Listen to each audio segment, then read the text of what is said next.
আসসালামু আলাইকুম। কেমন আছেন সবাই? আশা করি ভালো আছেন। আমরাও আলহামদুলিল্লাহ ভালো আছি। আজকে আপনাদের সাথে শেয়ার করব আমার যখন তাড়াহুড়া থাকে তখন আমি কীভাবে ঝটপট রান্না করি। যেহেতু আমার সিঙ্গেল চুলা, রান্না করতে সময় লাগে বেশি, তাই আমি মাঝে মাঝেই এইভাবে শর্টকাট করার চেষ্টা করি। আজকে আমি রান্না করব পোলট্রি মুরগির গোশত আর ডাল।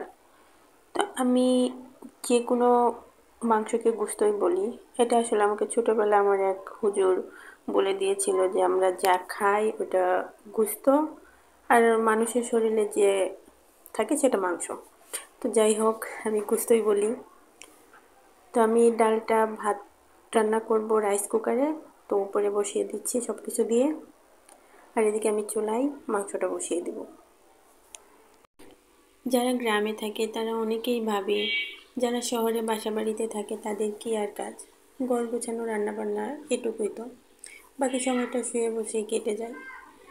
আসলে যারা বাসায় থাকে তারা জানে, যাদের দুই একটা বাচ্চা আছে স্কুলে নিয়ে যেতে হয়, আবার স্কুল থেকে এসে বাসার সব কাজ এক হাতে গুছিয়ে রান্নাবান্না সব কিছু করতে হয়, তারা আর খুব একটা আমার মনে হয় না সময় পায়। ছোট ছেলেকে স্কুলে দিয়ে এসে রান্না করে নিচ্ছি, ওদের বাবা দুপুরে খেতে আসবে, এর মাঝে আবার ওকে গিয়ে নিয়ে আসতে হবে। বাচ্চাদের গোসল করানো, খাওয়ানো, নিজের কাজ, নামাজ পড়া সব কিছু মিলিয়ে দেখা যায় যে 2:30-3টা বেজে যায়। এরপর আবার বিকেলবেলা বাচ্চাকে একটু পড়তে বসানো, বাচ্চাকে সময় দেয়া, সব কিছু মিলে আমি আর খুব একটা সময় পাই না, আমার ব্যস্ত সময়ই কাটে। কথা বলতে বলতে আমার রান্না হয়ে যাচ্ছে। যেহেতু পোলট্রি মুরগির গোশত আমি একটু ভাজা ভাজা করে রান্না করব, এটা ঝোল করে খেতে আসলে খুব একটা ভালো লাগে না। আর যে কোনো গোশতে আমি একটু আলু দিই, আলু দিলে হয় কি বাচ্চারা খেতে একটু পছন্দ করে। আর এর সাথে ডাউল করব। চুলায় তরকারিটা রান্না হয়ে যাচ্ছে আর এদিকে আমার ডাউলটাও সিদ্ধ হয়ে গেছে। তো এবার আমি এটাকে নামিয়ে চামচ দিয়ে একটু নাড়াচাড়া করে ডাউলগুলা ভেঙে দেব। এরপর জাস্ট এটাতে আমি একটু তেল দিয়ে দেব। একদম ইজি, খুব অল্প সময়ে আমার রান্না কমপ্লিট। আমার বাসাটা রাস্তার পাশে হয়, প্রচুর পরিমাণে শব্দ আসে, একদম সকাল থেকে রাত 12টা 1টা 2টা পর্যন্ত শব্দ থাকেই। ওদের বাবা নিজের জন্য আড়ং থেকে একটি পাঞ্জাবি নিয়েছে, তো ওর নিজে থেকেই খারাপ লাগতেছে যে শুধু নিজের জন্য নিয়ে আসছে, আমাদের জন্য নিয়ে আসে নাই।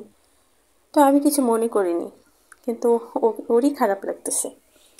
তো তারপর আমাদের নিয়ে গেছে, নিয়ে বাচ্চাদের ড্রেস, আমার জন্য এই ড্রেসটা ও জোর করে নিছে, আমি না করছি যে আমার এখন লাগবে না, তবুও নিয়ে দিছে। এটি ওয়ান পিস, এটি এক কালার। তো আমি এতে কিছু কাজ করে নিচ্ছি, যেহেতু আমার কাছে ছুতা ছিলই, তাই আমি কিছু কাজ করে নিচ্ছি, সামান্য, খুব সিম্পল। তো আপনাদের সাথে একটু শেয়ার করলাম। তো কেমন হয়েছে কমেন্টে জানাবেন। আমার এই ভিডিওটি যারা এখন পর্যন্ত দেখতেছেন, তো যদি ভালো লাগে প্লিজ একটা লাইক দিয়ে চ্যানেলটি সাবস্ক্রাইব করে পাশে থাকবেন। সকলের জন্য শুভকামনা করে আজকের ভিডিওটি এখানেই শেষ করছি। সবাই ভালো থাকবেন, সুস্থ থাকবেন, আমাদের জন্য দোয়া করবেন। আল্লাহ হাফেজ।